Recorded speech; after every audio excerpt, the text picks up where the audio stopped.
Good afternoon po everyone, especially to our teacher, Ma'am Renalyn. And today, we'll be tackling all about acoustics. But first, before we begin to our lesson, let us discuss first what are the learning targets that we aim for these lessons. So first is to determine different types of sounds which will be further discussed by the other members. And second is to solve a problem using the formula of speed of sounds. And these are also the overview of what we'll be tackling in these lessons. So we have acoustics, sound of waves, production of sound, pitch, loudness, timbre, and also we will solve a sample problems for the sound of waves. Now let's go to our main topic, which is acoustics. So acoustics is a branch of physics that studies sounds.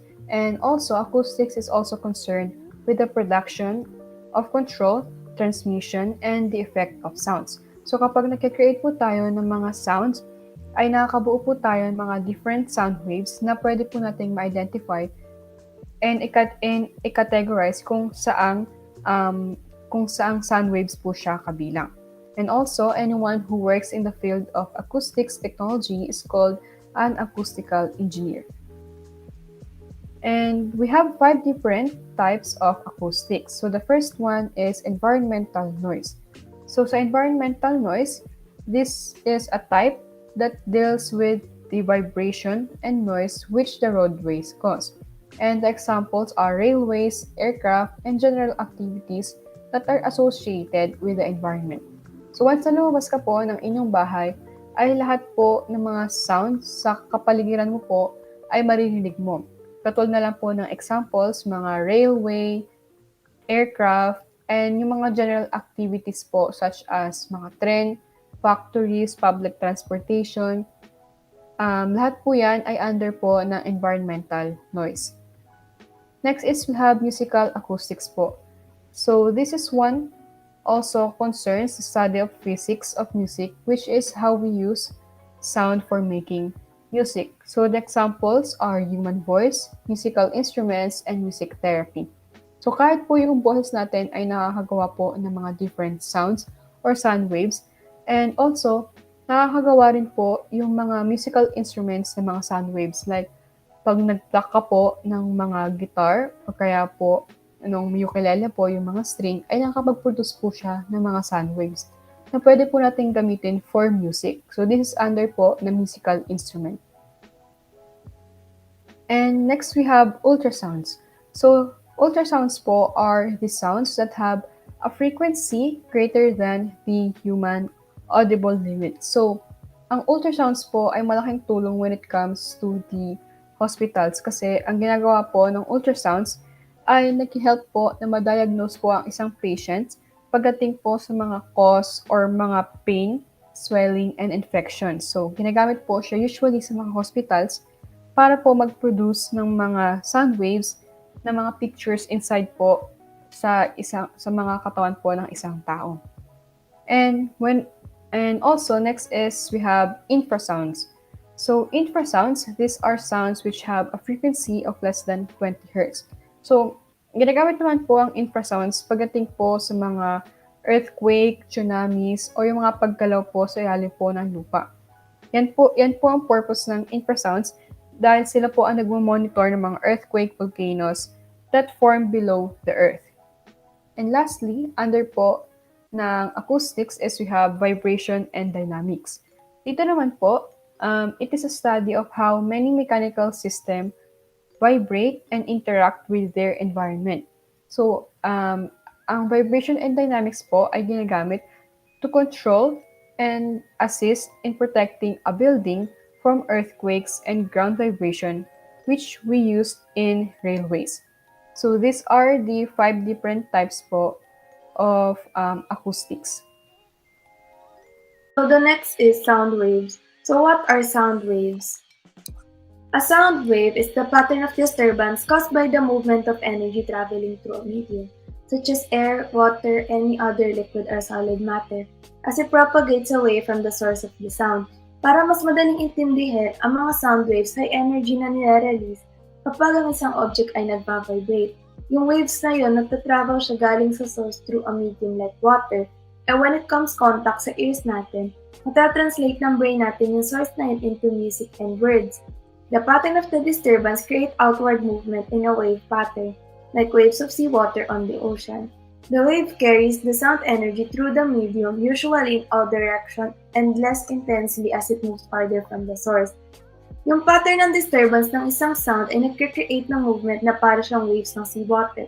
And like what I said earlier, yung wave ay nagtatravel ng sound through a medium in all directions. And kapag lumalayo yung sound, mas naging lesser intensity. One example is kapag tinatawag mo yung kaibigan mo na nasa malayong distance from you, dahil malayo siya sa'yo, hindi niya maririnig yung tawag mo compared kapag malapit siya sa'yo. So the five characteristics of sound wave. First is the wavelength. The wavelength of a sound wave indicates the distance that waves travel before it repeats itself. The wavelength itself is a longitudinal wave that shows the compression and rarefaction of the sound wave. So ang wavelength ay longitudinal wave na nag-i-indicate ng distance ng wave bago siya umulit. So kung makikita niyo sa picture na yan, yung distance ng dalawang wave na yun is measured by the wavelength. So makikita niyo yung picture sa taas, nakalagay din yung difference ng rarefaction and compression. So yung rarefaction is yung mga particles niya magkakahiwalay and yung compression naman magkakasama yung mga particles. So the second one is the amplitude. The amplitude of a wave defines the maximum displacement of the particles disturbed by the sound wave as it passes through a medium. A large amplitude indicates a large sound wave. So ang amplitude is, para mas madaling intindihin, is the distance from the rest to the crest. So yung rest is yung red line and yung crest is yung pinakamataas na point ng sound wave. The larger the amplitude, the larger the sound wave. So the third is the frequency. The frequency of a sound wave indicates the number of sound waves produced each second. Low frequency sound produce sound wave less often than high frequency sound. So ang frequency, siya yung nagsasabi ng number of sound waves na naproproduce in each second. Time period. The time period of a sound wave is the amount of time required to create a complete wave cycle. Each vibration from the sound source produces a wave's worth of sound.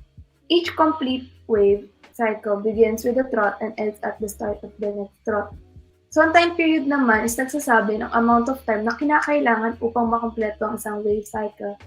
So yung throat is the lowest point below the rest position. Ang each cycle ay nagsisimula sa throat at sa kanya rin nag-e-end sa simula ng next throat. Lastly, velocity. The velocity of a sound wave tells us how fast the wave is moving and is expressed as meter per second. So yung velocity yung nagsasabi kung gaano kabilis yung wave and is expressed as meter per second. So production of sound. How are sounds produced? Sound is produced due to the vibrations of objects. Kinakailangan muna nila ng medium in order for them to do so, which they travel through in the form of a pressure wave hanggang sa makarating sila sa human eardrum, which makes them consider a sound once it reaches our sense of hearing. But how? When they are stopped to vibrate, they communicate to the auditory nerve of the ear and it agitates the air within it, na nagiging resulta sa pag-vibrate rin ng air na pumapalibot dito. The production of sound depends upon the vibration of an object's body, which transmits to the medium and carries the sound away from the sound producer.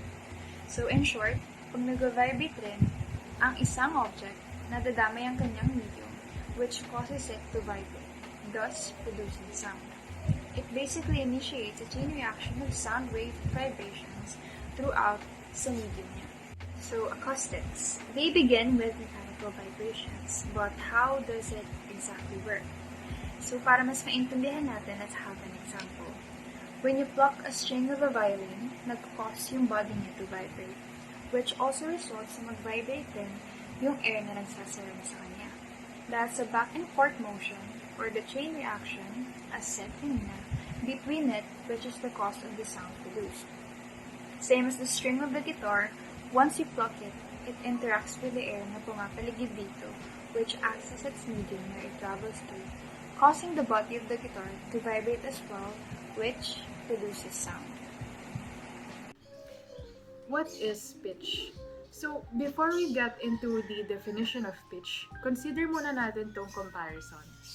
In differentiating a man's voice from a woman's voice, Madalas natin i-point out na yung mga lalaki ay mababa yung boses nila, while yung mga babae naman mataas ang boses nila.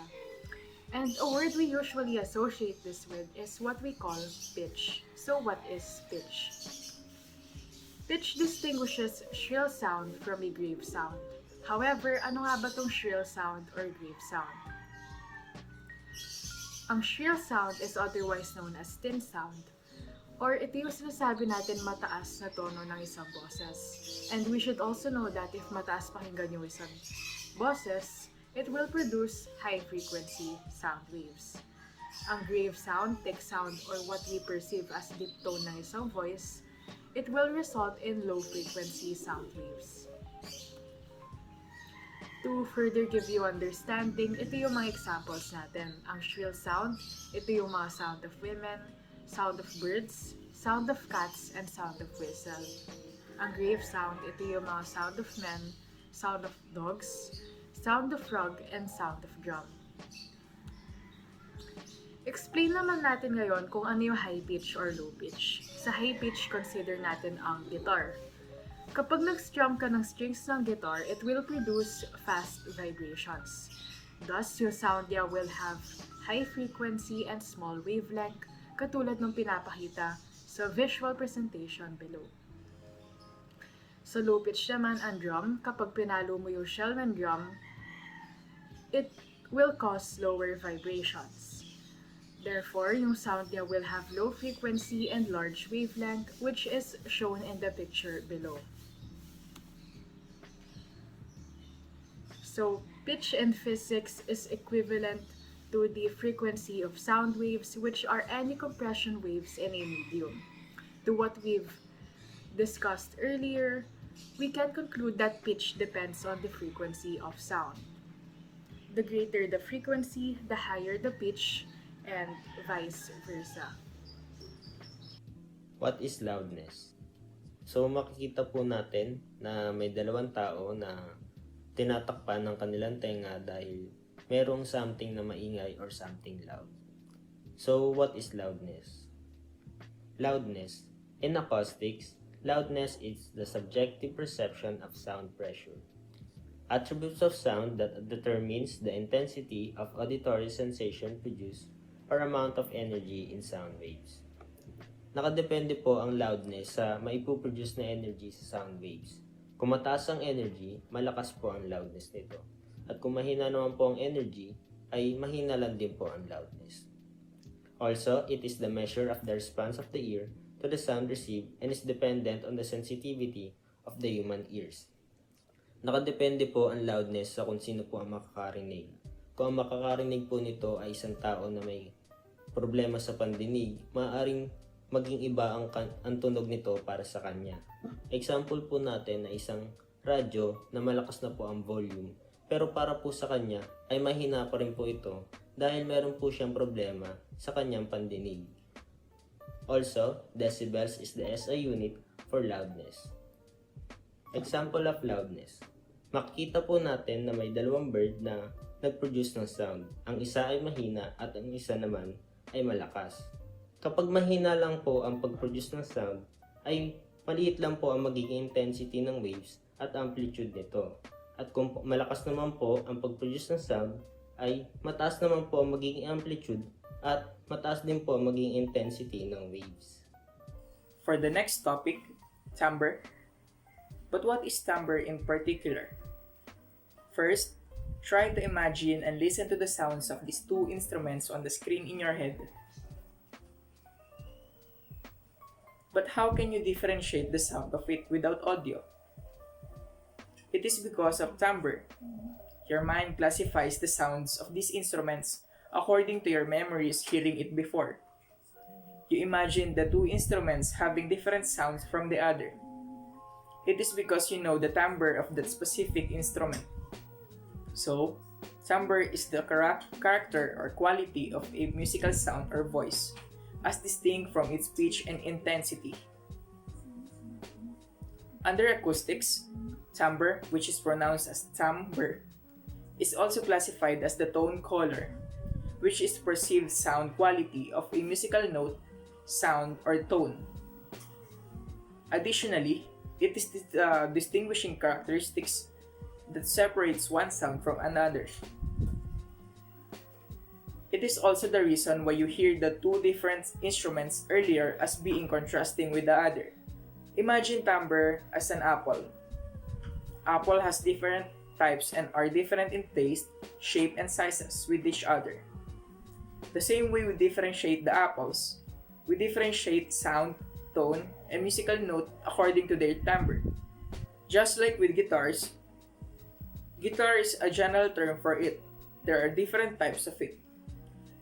There's classical guitars, acoustic guitars, electric guitars, etc. These different types of guitars sound different, right? It is because of their different timbre. It is also the reason why you can differentiate the voices of your family members even with your eyes closed. Because of they have different timbre from each other, you can instantly identify who it is. So that is timbre. We will now present sample problems for the speed of sound. So our first problem is, if the temperature in Winter's room is 17 degrees Celsius, what will be the speed of sound? Sa problem na to, ang hinahanap natin ay speed of sound. Since sound travels through different mediums, we have to identify first which medium does sound travel through. In this case, ang hinahanap natin ay speed of sound sa air specifically. Para makuha natin yung speed of sound at certain temperature of dry air, gagamitin natin itong formula, which is speed is equal to 331 meter per second plus the quantity of 0.6 meter per second over degree Celsius times temperature or T in the unit of degree Celsius. Bakit nga ba itong formula ang gagamitin natin? So para maintindihan pa, temperature is a factor that affects the speed of sound. It is because temperature is the measure of the average kinetic energy of gas molecules. The relationship is temperature is directly proportional to the speed of sound, meaning kapag mas mataas yung temperature ng air, mas mabilis yung pag-travel ng sound. So, pag tinignan natin yung components ng formula, at 0 degrees Celsius, 331 meter per second is the speed of sound. Next, 0.6 meter per second over degree Celsius, it is the approximate rate of the increase of the speed of sound per Celsius degree. And last is the temperature, which is the temperature of air in Celsius. If you are given with a temperature in Kelvin or Fahrenheit, then you should convert first. But since we are given a temperature with the unit Celsius in the problem, we can just proceed with the solution. So from the problem, the temperature is given and the other components are constants. Following the formula, we have to substitute temperature, which is 17 degrees Celsius, in order to find the speed. Then, we can now say that speed is equal to 331 meter per second plus 0.6 meter per second over degrees Celsius times 17 degrees Celsius. And after multiplying 0.6 and 17, makakancel yung Celsius and ang makukuha natin ay 331 meter per second plus 10.2 meter per second. And finally, pag inad, ang makukuha natin ay 341.2 meter per second, which is our final answer.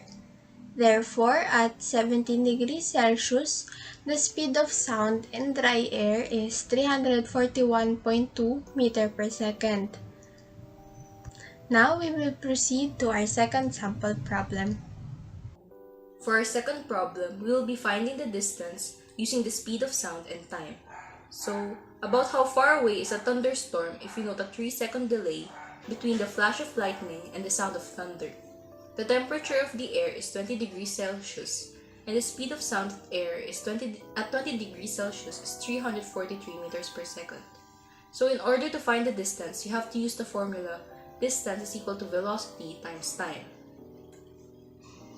So we are given that the velocity is 343 meters per second and that the time is 3 seconds. So we're going to substitute those given to the formula.